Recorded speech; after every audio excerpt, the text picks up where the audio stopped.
much. I'm really excited to be here. So I'm just going to share my screen and then we will get started. So bear with me, friends. Okay. And can I get thumbs up? Are we seeing this all good? Yes? Okay, beauty. Okay. So, like Alexis mentioned, today we're going to go over what I like to call a little bit of a beginner's guide to burnout. So, before we get started, this is a quick little agenda for today. I'm going to do a quick intro, share a little bit about me and myself. We're going to talk about what is burnout, what are the signs, what is the root cause of it, and how to prevent it. And then we'll end off with a little summary and some time for Q&A. So my name is Nadia Beja. I'm the founder of Dump Your Boss. And at Dump Your Boss, what we do is we provide career design services, primarily to millennials, but really to all people. And we help them design fulfilling careers that pay them what they deserve and fill them with radical joy. So it really focuses on a wholesome approach where we dig into a person's deeper values, their why, and their life mission, and build their career around that. In addition to that, I've worked in the tech and creative space for 11 plus years, and I've had clients land roles at places like Deloitte, Wealthsimple, Shopify, Muse, and many more amazing places. On the side, I actually also work with Deloitte myself on their creative agency video team, and that's been a really fun experience. We had an awesome shoot yesterday. We filmed and we're taking photos with like 10 different partners at Deloitte. So that's a little bit of my day-to-day life as well. When I'm not doing all of that, I'm a big samba lover. So dancing is my thing. We were listening to some Bad Bunny earlier. So I love music, I love dance, and I'm learning to roller skate right now. So if any of you roller skate, let me know. Virtual meetups can happen. And I'll also share at the end, but you can find me on Instagram at nadia.dumpyourboss. So before we get started, who here, Alexis mentioned that there was a little survey that went out about burnout. So who here has experienced burnout or maybe is even experiencing this right now? I can't see your video, but I can see thumbs up. So if I could get sort of like a show of thumbs. Okay, Olivia, we got some thumbs. Alexis, we got some thumbs, and Alice. So yeah, burnout is a pretty. I mean, it's sad to say, but it is a pretty common thing. And I mean, there's various reasons for why it's common. But there are different factors. There are internal factors, there are external factors, but there are ways for us to prevent it and ways to reverse it as well. So one thing to note is burnout is not the same as stress. So those things can sometimes be confused. Stress is something that, if we remove that thing, the stress might go away. Whereas with burnout is something that, think of a snowball. It's a snowball effect, right? You're overworking for a week, it turns into 2 weeks, it turns into 3 months, and before you know it, it's this accumulation of, maybe not resting enough, putting your health on the back burner, not getting enough movement in, and overworking. It's an accumulation of all those things, and it really does. It's the snowball effect, right? You start off with a small snowball, and then before you know it, you're 3 months in and can't figure out why you're not motivated at work, why you're exhausted all the time, and that means that you've probably already entered the burnout stage. So again, it's often linked to our work, and it's something that lasts long term, whereas a small stressor is often something that you could bounce back from quickly. Depending on where you are in the spectrum of burnout, if it's just starting out, you might be able to bounce back and sort of reel it back in. But if you're deeper in, you might have to even connect with a doctor because you might be, that like I had a boss a few years ago who was so burnt out that the doctor actually advised that she take time off work. And that happens and it's okay. We learn from that. And the goal is really, whether we're year one in our career or 10 years in, the goal is to learn methods and strategies to help prevent that, right? How could we keep that from happening? It happened to you once before. How could I prevent it from happening again? And there are different types of burnout. So, the three categories that it's often divided into, we have overload burnout, which is what it sounds like. Again, overworking. We do live in a space now where hustle culture is really glorified, right? You got to hustle, you got to grind 24/7. And that's often how success is defined by the hours we're putting in. And that could lead to overload burnout, where again, we're working more than we're resting. We're working more than we're taking care of our health. The other type of burnout is under challenge burnout. So this is when, maybe you're working somewhere and you don't feel challenged. You're not your work and the effort you're putting in is not being appreciated. Maybe you're stuck in a role with no growth opportunities. So that turns into burnout because you're in this odd space of, like I'm working so hard, but nothing is happening. And so you feel like, you feel stuck like in this odd middle gap of, I'm putting in all this time, putting in all these hours, but it's not going anywhere. So that could be a cause of burnout. And then number three is neglect burnout. So, maybe you're working somewhere where you lack guidance, where leadership doesn't really support you, where you haven't really been told, okay, what are the expectations for me? So you don't really actually know, like, what goals am I supposed to hit? That clarity is not there. All of these can exist together or exist alone. And often it is a mixture of all three of these types of burnout, depending, of course, where you're working, what your bosses are like, and what their leadership style is. So, could anyone here tell me what are some signs of burnout? I'll get in the chat and see. You could either unmute yourself or type it in the chat. Yes. And actually, and Clay, there is the other there's this thin line between, okay, am I burnt out? Is this possibly something more medical?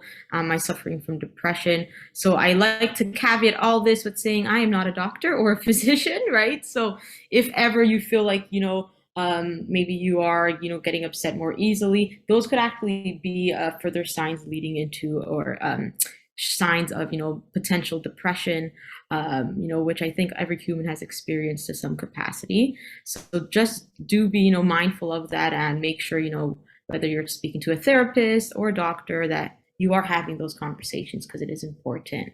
But yeah, being tired and sleepy, right? Like feeling exhausted all the time, maybe even having a bit of brain fog, right? Because your mental capacity is so used, that you don't, like, you're not functioning as well as work. You're missing things. Not being able to get previously simple tasks done exactly, right? Maybe something that was easy at work once now seems like it's pulling teeth, because it's just like you can't focus and you can't, your mind is very split. So yeah, those are all big signs of burnout. So feeling drained, and exhausted, feeling unmotivated, feeling overwhelmed regularly, right? I mean, um, burnout is one of those things that it is often linked to work, but also if we have, all this going on at work and in our outside of work life, things are also happening. It all bubbles together, right? And if you find yourself even doing things like, scrolling on Instagram more, scrolling on Instagram is a thing that we do when we just want to numb our minds. We don't really want to think. We just want to do something mindless. If we see that we're doing that more. So Instagram allows you to set a limit of how long that you should be on there. So that's something you could potentially pull in and say, okay, I don't want to be on Instagram more than 30 minutes a day. It'll notify you when you've hit that 30 minutes. Things like numbing with TV, food, maybe even alcohol can be signs of burnout, because again, we're just trying to numb our minds because, we've been so overworked and we're so burnt out that we need to just, turn into a vegetable for a moment. And maybe if you find yourself always trying to plan an escape and getaway, vacations are great and they're all needed. And I strongly believe it's a birthright, right? But are we planning these getaways as a band-aid approach to, fix our burnout? What you'll find is, you may go on vacation to quote unquote fix your burnout, and you get back and within a few days you find that you're feeling all those feelings of being burnt out all over again. Because when you go away, you're not really solving the burnout. You're just, again, you're technically numbing, and you're distracting yourself from what you're actually feeling. So, does everyone have a pen and paper available? And if not, you could also type this on your computer. But if you could show me or just let me know in the chat, because I would love everyone to take 5 minutes to do this little journal prompt. And the journal prompt is, what is one thing I can do every morning before I start my workday to set me up for success? So I'll write it in the chat here. What is one thing I can do every morning before I start my workday to set me up for success?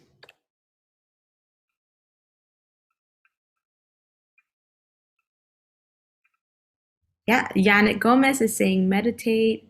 Yeah, meditating is a great thing to do in the morning, showing gratitude. Yeah, gratitude is one of those energetic vibrations. It's one of the highest energetic vibrations. So when we start our day with a little bit of gratitude, it really sets the tone for the day. And it doesn't have to be anything intense. There's a great, I will write it here. It's the 5 minute journal, which is something I've used, and it's really simple. Every single page is the same. It has a journal prompt for the morning and one before bed, where you just write the 3 things you're grateful for and something you learned today. And it's a great way to just keep that top of mind and keep yourself in that energy of gratitude every day. And it's only 5 minutes. It sometimes takes even less if you write really fast. Karina is saying she exercises first thing in the morning. Yeah, that's a great thing to do. Something I'm working on doing too, because I exercise after work right now. So in the morning is great, right? Because you're starting off the day with all that energy. Anyone else?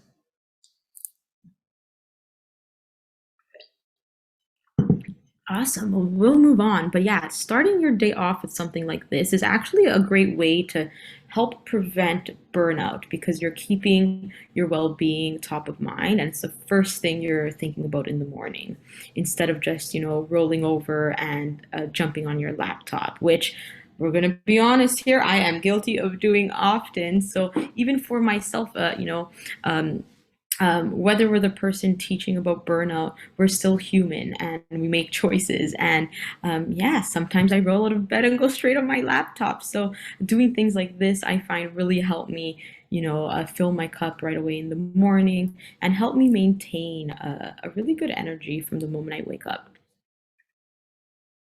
So, what causes burnout?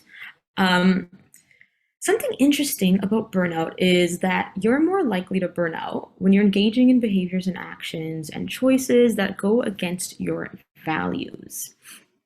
You don't set and respect your own personal boundaries is something else that could make you more likely to lead to burnout. And the third one, which some people are surprised by this one, but the third one is that you're more likely to burn out when you suppress and don't express your emotions. Can anyone tell me why, any of these might be factors that lead to burnout? So again, you could drop it in the chat, or you could also unmute yourself. So the question is, do you know why, engaging in choices or actions that go against your values, or why doing something like suppressing emotions might add or lead to burnout? And I'll write the question in the chat as well.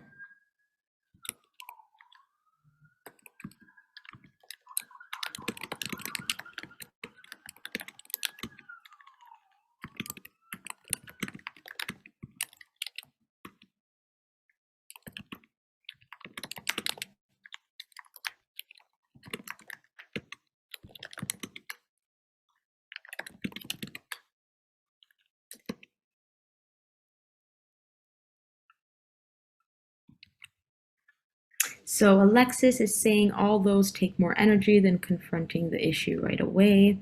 That's a great yeah, that's great because with when we're suppressing emotions, we think that that takes less energy, but it actually ends up taking a lot more because we're keeping it all in, and that's what.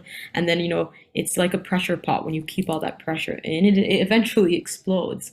Um, and then the other thing is that when we're so, as humans, we all have core values. So a core value is the things you need to be a part of your life in order to feel happy, in order for things to flow. So for some people, honesty is very important to them, and that's a core value. So if they work at a company that is not very honest and is not very transparent with the way they run, that may impact them. So me working for a company like that is naturally going to lead to burnout because there's a misalignment in the values. So that's the other part of this. When we're making choices that go against our values, when we're maybe working at companies or in roles that don't align with our values, it's more likely that will lead to burnout because there's a huge gap between what I'm doing and what I need to succeed. So it's a very huge gap, and one that people don't often realize may be a huge root cause of their burnout. Clay says, "Wow, that's brilliant." It's a huge thing, and the moment we recognize this, it'll be a big shift in the way that we tackle preventing burnout. Um, the second point, which is respecting your own personal boundaries. What happens when we work at a place is we get really busy at work, and then we start skipping lunch. We really, many of us are overachievers, and I could speak to that, being an overachiever myself. I don't know if anyone else is that as well, or people pleasing, which is something I'm working through as well right now. And when you're a people pleaser combined with an overachiever, you really want to show your leadership that, like, okay, I got this, I could do anything, I'm amazing at my job.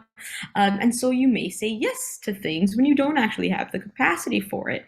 And so you're breaking your own personal boundary. And again, what happens there is you're more likely to lead to burnout because, let's imagine, you know, um, on a scale to 1 to 10, you're at capacity 10, which means you don't have any capacity to take anything on, but there's this really big opportunity at work, and you'd be amazing at it, and you'd be able to show your leadership how amazing you are by taking this thing on. So you take it on, but you don't have the capacity, so you end up working overtime, and bam, you're going to end up in burnout, whether you wanted to or not. So getting clarity on your values, which we're going to get more into, setting personal boundaries, which we're always also going to get more into, and expressing how you're feeling um, at work. If you're burnt out, sharing that, putting up your hand, asking for help, saying, is there anybody who could take on X because I need to move some things around. My capacity is really full. The other caveat I will say is that people are often afraid, when they work somewhere, they're often nervous and scared to say, hey, I need to take some things off my plate. But the truth is, if you're working in a place that would, fire you for that, that would, treat you poorly for speaking up and for, setting clear boundaries and sharing capacity issues, is that really a place you want to work? So that's an important question to ask yourself. So those are internal factors. There are, of course, also external forces that we can't always control, like unsupportive leadership, companies that regularly overwork their employees. So I mentioned earlier, I used to work in the creative advertising industry. Does anyone here work in creative advertising at all? I can't see hands, but if you do, you could just drop a yes in the chat. No, so Clay doesn't. So the creative advertising industry, I'll share a quick little snippet about it. I'm sure not every single agency, but a large majority of agencies are, known for overworking people. They take on a lot of high-level client work, and they don't like to hire the staff that they need to do the work. And so almost everyone across the board is overworked. So if you know of certain companies and certain spaces that regularly overwork their employees, that is maybe a non-negotiable for you. So you wouldn't apply to work in places like that because they do exist. And then the glorification of the hustle culture. I mean, I don't know about all of you, but how many posts do we see on Instagram, about hustle and like hustling 24/7? And, I think that was cute once upon a time. But to really create a life that you love, a life that's fulfilling, you need to have that flow. Yes, we'll have times where work is busier, but yeah, exactly. It's not about hustling 24/7 because you end up being less productive.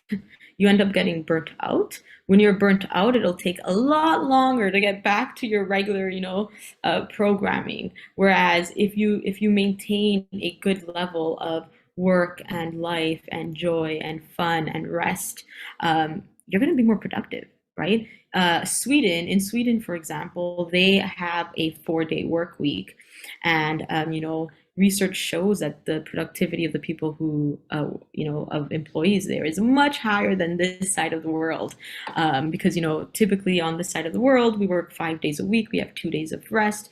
If you work at a place that you do work overtime, how much time off are we really getting? So until we get to the point where we work 4 days a week, there are things we can do to help prevent burnout and help mitigate, things like overworking and hustle culture. So how do we prevent burnout? So there's sort of two steps here. So some small, quick, instant type steps we can take is, getting back to the basics, resting, taking some time off work and using it intentionally, like with intention. So, instead of taking time off and binging Netflix for a week, take time off and, get clear on your values, do some inner work, go somewhere you've always wanted to experience something new, learn something new, really take that time off to do something with intention. If maybe daily movement was a part of your daily routine and that fell off because of your burnout, try to reintroduce that again, even if you start small with, 10 minutes a day. For a while, to sort of regain my daily movement, I would dance every morning. I'd put on, Maluma or Bad Bunny or whoever, and I'd, just get my dance on in the morning to like, get that energy flowing and to get into a positive space. Um, and be honest with yourself about how you're feeling. Don't avoid your pain or don't avoid the feelings that burnout is causing you, right? Are you exhausted? Are you frustrated? Do you feel like your cup is too full, in the opposite way at work? Sorry, your plate is too full at work. Put your hand up. Talk to your boss, have a one-on-one with them, be very, clear and transparent and say, hey, my plate is full. I would love it if we could find a way to clear up some capacity because I'm feeling really burnt out. Again, if you work at a place where that's not okay, is that a place that you really want to stay working at? And again, express your emotions, let that all out. And I will stress again, burnout has a lot of stages. There is, maybe the initial stages of burnout where you might be able to, you can bounce back from, but it can get very serious. It can lead to all kinds of health issues. So do definitely speak to a doctor or a healthcare professional if you feel that you have gone, to that limit. If you're feeling constantly ill, that could be a really like big sign that this your burnout is really at the end of the spectrum. So talk to professionals and get that help and extra support that you need. And so we're going to take this a little bit deeper. So I mentioned that we're going to talk about your values, getting clarity on your passions, and setting non-negotiables. So, something I've developed for clients is something called the fulfillment path.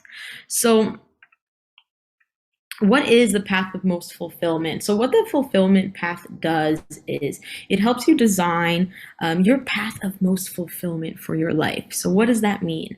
It'll help you get clarity on what core values do I have to meet regularly, and I'll just go to the next page here. So, what core values do I need to maintain in my life and meet to feel happy and feel fulfilled? What are my passions and skills? So that's on this side here. What is my why? So these areas on the outside of the circle are the macro core areas. So these are the things that make up your core, that make up your core essence, and that we need as individuals to feel, fulfilled and happy. The inner areas here, so connection and relationships, expression of emotions, daily habits and boundaries, are what I like to refer to as micro daily actions. So these are things that we, would do daily and things we would maintain daily to create that path of most fulfillment. So looking at the macro core items, so let me just move this here. So your core values, you could think of this as a compass that guides your life and choices. So maybe you got an offer for a new job. How would you make that choice? Compare it and does it match up with your core values? Does it align with the values that you require to feel excited and happy, right? So does anyone here know off the bat what one of their core values are? You could drop it in the chat. So I'll drop mine. So some of my core values are transparency, and see, joy, wholesome approaches, whether it's to work or life. So those are, I'd say, my top three core values. And so anytime I'm making a choice, or I find myself with a difficult choice that I'm having trouble making, I'll look at my values. Okay, is this something that, is this company organization transparent? Do they approach work and life in a wholesome way? Are they people oriented, which is another big one for me as well. Oh, so Alexis is saying, I've never thought about my core values. Yeah, and a lot of people haven't, which is totally okay. And that's why we're talking about it today, right? So because it is really important, if we want fulfillment in life, understanding our core values is going to help us get there. Because if there is a big gap between what our core values are and what we're doing in life, we're going to feel that. And that's going to lead to a lot of burnout and feelings of dissatisfaction, right? So Clay says freedom, humor, love those. Those are beautiful. Olivia says equity, inclusion, looking at people as whole human beings. I align with these as well. And a rounded life. I love that, right? Because it's true. We don't, typically on this side of the world, so I'm in Canada, you guys are in the States, we tend to, live for work. Whereas in Europe, they work so that they could live. It's a different type of being. So why not embrace that and work to live, right? Life is not all about work. We're on this planet for a limited time, so we got to take advantage of it, and we got to, have fun along the way. Heal from past traumas, and have clarity on what we need to feel happy and fulfilled, and and make our choices based off of that. Then the next section here, your passions and your skills. So you could think of this as the thing you can talk about for hours, that you could even teach others because of how well you've mastered it. So, for me, I would say it's a mixture of project management, operations, and career coaching. They're all things that I've mastered. They're things that I love helping people with, that I'm really passionate about. And so when looking at my career and my life, I think about, okay, where can I place these passions? How could I utilize them? And more so, how could I utilize them in a way that gives back to the world and that gives back to people, which is a really important factor in all of this too. If you're a person who cares about impact, which I would assume a lot of you do. um, and then the third one is your why, which is, the reason why you do it all. Like, why do you even work? What is your bigger purpose here? What is your mission while you're here on Earth, in the body that you're in? And allowing these three areas to really be the compass of your life and to lead your choices and to lead your life. And when you have clarity on these, the cool thing that will happen is you'll know exactly what to say no to, whether it's at a workplace, whether it's with friends, whether it's in a partnership. And so it'll help you prevent that burnout because now you have that clarity and nope, I've been at this job for 3 years. They're entirely overworking me. This is not aligning with my values anymore. It's time to move on. So bam, you made a choice and you've now extinguished one of the things causing you a lot of burnout.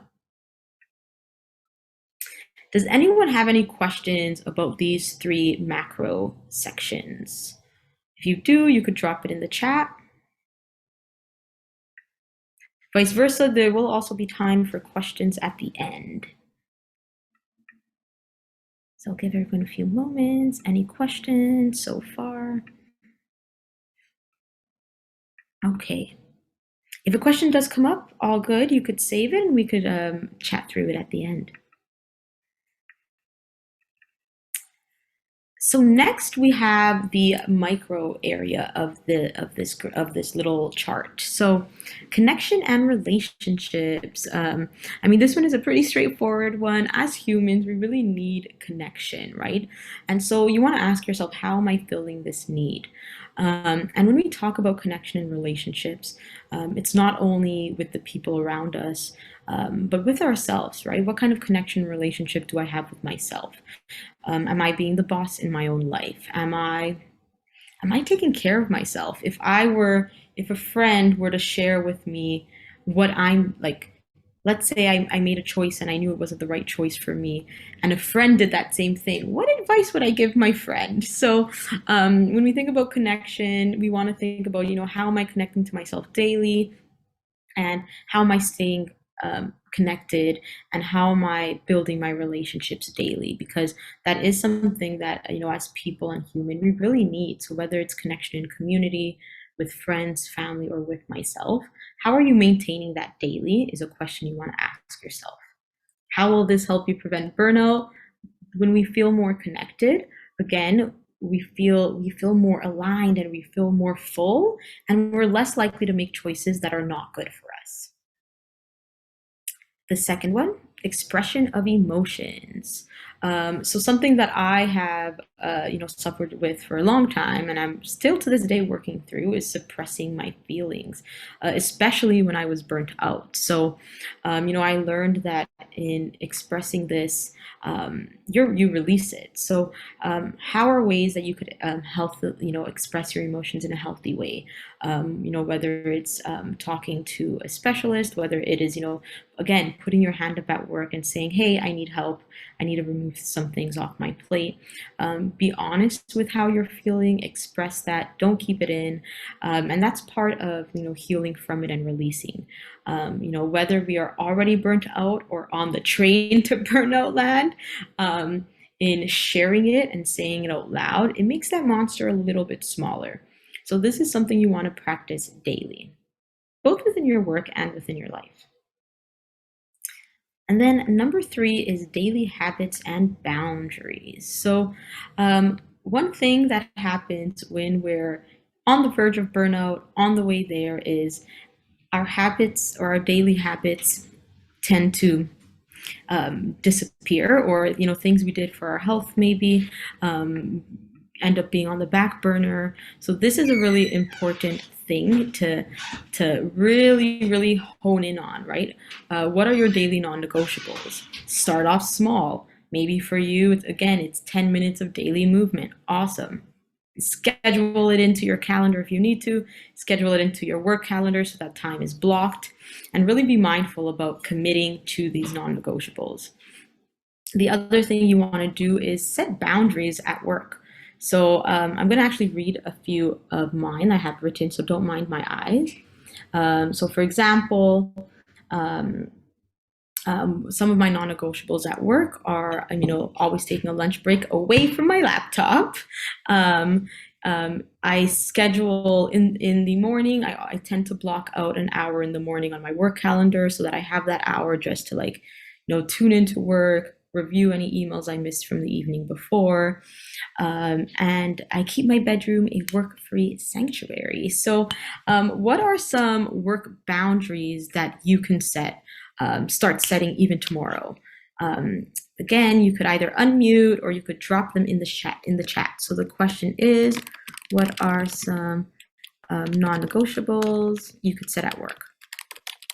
You can set at work as early as tomorrow.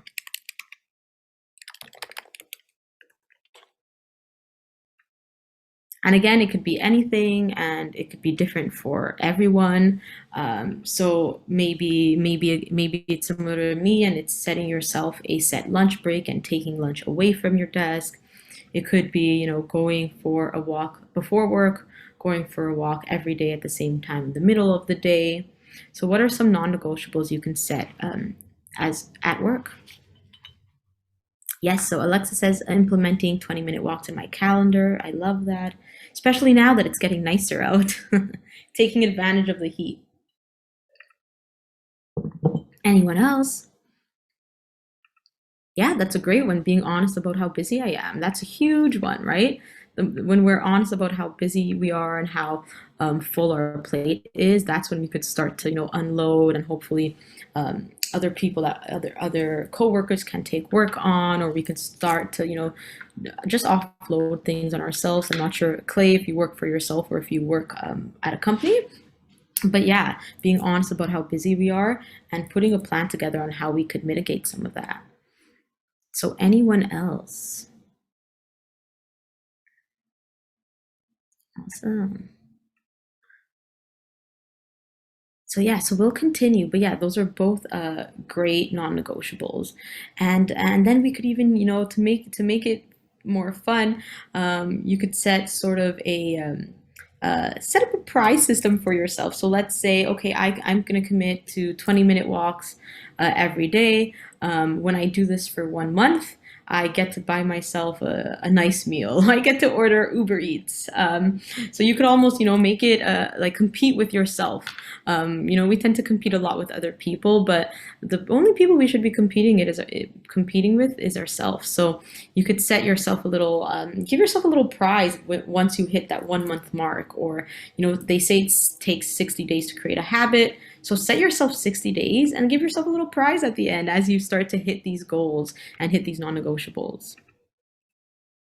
Next, so we have a little exercise here. So as part of the fulfillment path, I have a list of journal prompts that I would usually share with clients. It's too big to be in this deck. So what I've done is I've taken just a few of those prompts that you could all, whether you do it now or you do it after, because I want to be mindful of time. We have about 15 minutes left. You could you could go through these journal prompts, and it could help you sort of ignite ideas and thoughts around what your values are, understanding if, are you fully extended? Are you reaching your full potential? Are there areas where you could, do things differently? So I will read through these prompts for you. And again, you can feel free to take 5 minutes now and choose one of these. And then we could share here, or you could do them after. So if I can maybe get a show of hands, would everyone like to choose one of these prompts and do it now? We could sort of slot 5 minutes.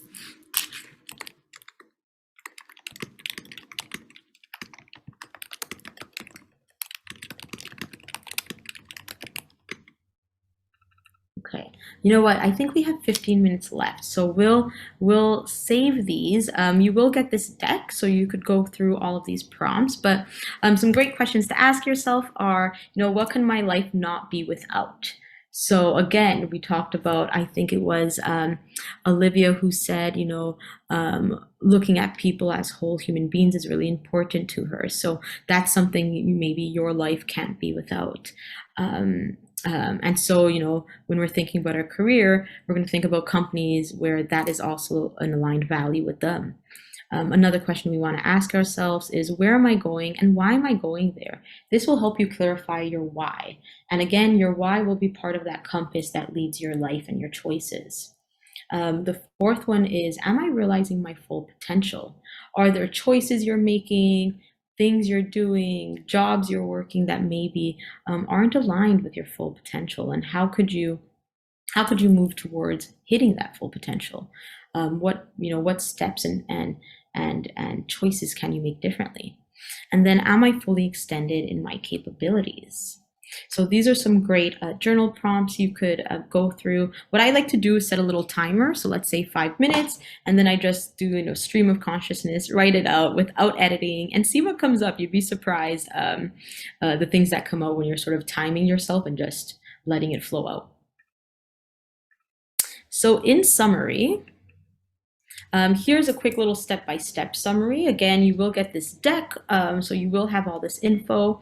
So step one is, first off, you actually want to audit your current situation.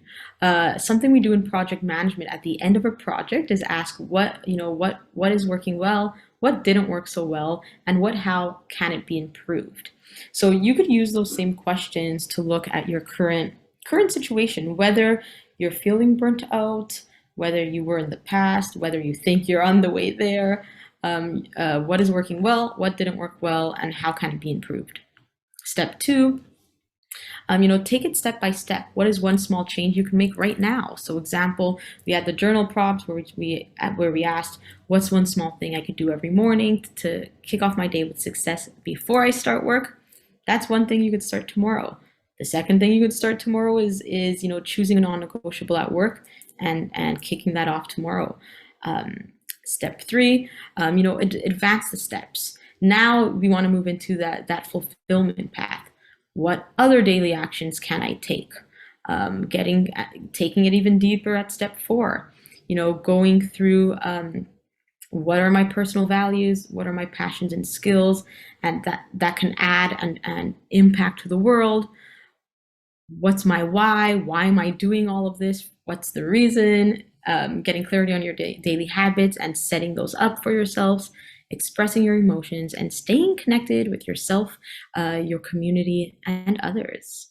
And so that is a quick little summary of steps you can take to help prevent burnout.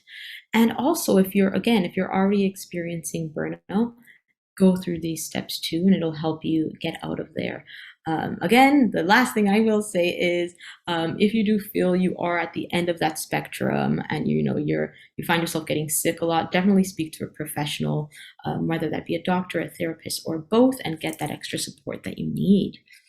I know we have about 10 minutes left, so I'm going to stop sharing my screen and open the floor to any questions. Let me just share. So yeah, if anyone has any questions, they could unmute. I do have a question. How do you keep yourself, I guess, motivated? So I don't know, personally, I feel lately I've been having trouble and struggles with consistency, and I don't know how to just stay consistent or stick to a routine. And I know that could potentially help me with burnout prevention, but I don't, como no tiene gana. I don't have I don't know how to explain it. So I hope my question makes sense. I know what you mean. Yeah. Often when we are, whether, maybe you are feeling a bit burnt out, maybe you're not, it is when we're in that state, it is hard, right? To like, oh, like I'm too fatigued to even think about a routine, or I'm too, I don't have the energy to like to, be consistent with something. So I would just say start. It sounds like maybe it's a typical piece of advice, but the hardest part is really to start. So again, start small. So I don't know if you've ever heard about the book. It's called Atomic Habits, and it's all about habit building. So what he shares in the book is often at times we're in a space where, okay, maybe we don't have a routine going, and it's maybe causing more burnout. Our mind automatically wants to go right away. Okay, go. We want to go from no routine to like extreme routine. That is sort of a recipe for like not succeeding. So what we want to do instead is, start small. So again, whether it's, maybe you start introducing one small thing in the morning, that walk in the middle of your day, and start off small, maybe 2 times a week, move it to 3 times a week, and that's how you could start building that habit in a small way, sort of step by step, versus trying to eat the whole frog and then not succeeding, and then guess what'll happen? You'll go back to the no routine, right? Because when we don't succeed, it affirms the belief that, okay, this isn't going to work. So start small, and like it could be as small or as big as you want. 5 minutes of dancing every morning, one Bad Bunny song in the morning to get some movement in.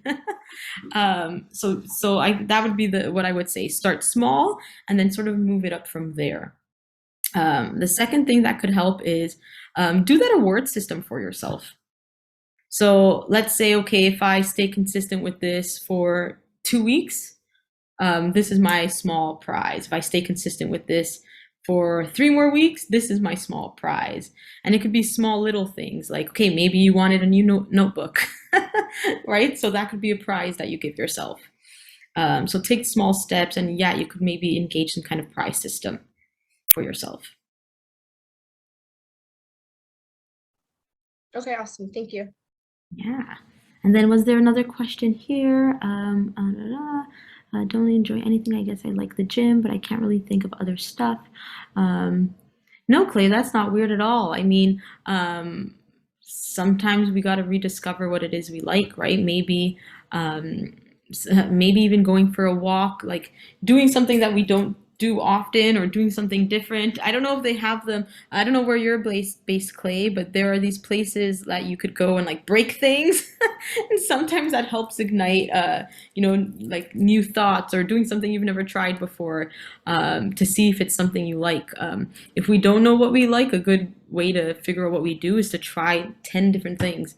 And maybe we'll like none, maybe we'll like a lot of the things that we tried. So, you mentioned that you like the gym, so maybe, go to the gym. If it's getting nicer outside, maybe go roller skating, biking. Try different things until you land on something that you really like. And then that something could be something that you sort of, start incorporating in your daily week, or your every single day, depending on what your schedule is like. Yeah. Yeah, and honestly, this journey and core values and all of this, it's unique to everyone. So yeah, if you're not sure on what your core values are, journal on some of those questions. I do have more journal prompts with Alexis. I'm happy to share them with you, by the way. I have a little document, like an actual Google Doc. So it's a little worksheet that I'm happy to share along if it's helpful for people, and you could like share it to everyone who's on. Um, but yeah, it's a journey, and you'll get there. And again, setting those non-negotiables with yourself, and staying true to what those are. And Clay's in Hawaii. Oh, very nice. Could we come visit? Uh, uh, awesome. And then Janet is asking, how long can burnout last? That is a great question. There is no limit. It can last, burnout, unlike stress, is something that does last a long time. And if you're not if you're you know if you're ignoring it and really not paying attention to the signs, it can become a bit of a cycle. So it is important to, when you notice you're burnt out, to really get intentional about breaking that cycle, because it can last for long. I would say when I was in advertising, I was probably ongoing burnt out for like 4 or 5 months, if not more. So it is a journey. Yes. Alexis is making a face. It is a journey, right? So like once we get like I was deep in burnout. I was working. I don't know. I was like probably 3 times a week at the office till 10 p.m. Oh yeah, it was a fun life. I mean, I was 21 years old, so the energy was much higher. But yeah, like I ended up like in like a really deep burnout to the point where like I was missing things at work because I couldn't focus. So it is, and that's not. I'm not saying that to scare anyone, but it is the reality of how like deep and bad burnout could get. So you really want to pay attention to it and really work on preventing it, so that doesn't happen, so that you don't end up in that same cycle. Um, and sorry, Clay is saying the worst thing about burnout to me is that I was no longer able to feel empathy for people. Yeah, that's something that happens with burnout as well. And yeah, that's one of the serious parts about it. Yeah. So I know we have about 4 minutes left. Are there any other questions?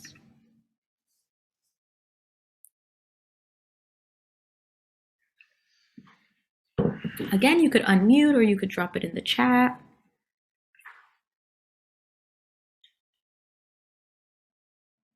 Yeah, and Alexis, if anyone ends up having questions after, you can just send them to me. I'd be happy to answer them. Yeah, for sure. I mean, if there are no other questions, then we can totally end this session a few minutes early. I want to thank you, Nadia, so much for just being part of the community and giving back and just really emphasizing how important it is to prevent burnout. And yeah, I hope everyone really took something away from this and can share it. This recording will be sent out within the next week or so. So everyone will have it, as well as the prompts that Nadia does have aligned on her presentation. And if anyone has any questions, like please feel free to message me on Slack. And I will direct any questions to Nadia that she can answer it. And yeah, I mean, I'm just gonna give thanks for this opportunity and everyone for the people here. And I really hope that everyone can really make it past their burnout.